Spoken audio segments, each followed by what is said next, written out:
Patuloy po ang panalangin ng simbahan na maging ligtas at mas mabilis ang traslasyon ngayong taon.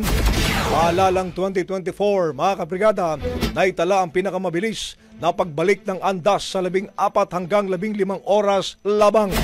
Sa panayam ng Brigada News FM Manila kay Quiapo Church in Nazareno 2025 spokesperson Father Robert Arellano, sinabi nitong mas handa sila ngayong taon at meron din silang mga pinatupad na pagbabago para matiyak ang kaligtasan ng mga deboto.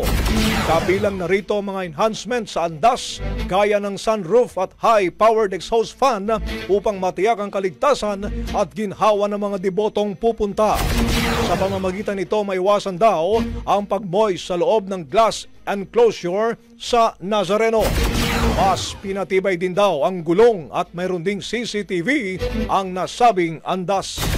Paalala, to make it very clear and simple. Huwag nang magdala ng bag kung kailangan. Yung sinasabi nyo naman, kung sakaling may mga bata, mga sasama, pwede naman dahil ang tahanan na Jesus Nazareno, bukas para sa lahat. Mag-iingat lamang po kung sakaling kasama ninyo ang inyong mga anak dahil nga napakaraming tao ang bubugso at inaasahan natin.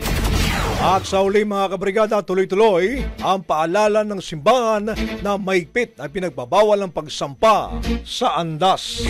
Ang bahaging ito ay hatid sa atin ng Yummyvit ES2 Oral Drops. Simulang tuparin ang pangarap ng iyong anak. And stunting now!